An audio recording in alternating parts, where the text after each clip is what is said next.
ปีสุดท้ายที่เฮาได้เฮียนด้วยกันปีสุดท้าย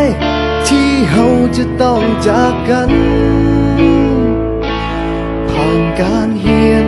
ผ่านวันเวลาจนทำให้เฮาได้หูจักกันได้เป็นเพื่อนกันจนวันนี้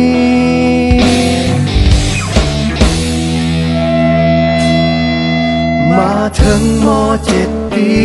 นี้ก็เลยห้องเพลงนี้แทนใจก่อนที่เฮาจะจากไปห่างกันให้ทุกคน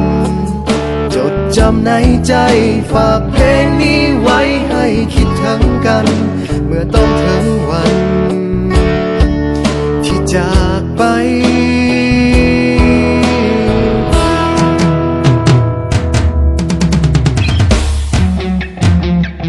ก็เลยเขียนเพลงนี้ขึ้นมาให้ทุกคนหูไว้ออกมาจากหัวใจของเพื่อนคนนี้ถึงจะอยู่แห่งผลใดยังคิดถึงกันทุกวินาทีจึงขอมอบเพลงนี้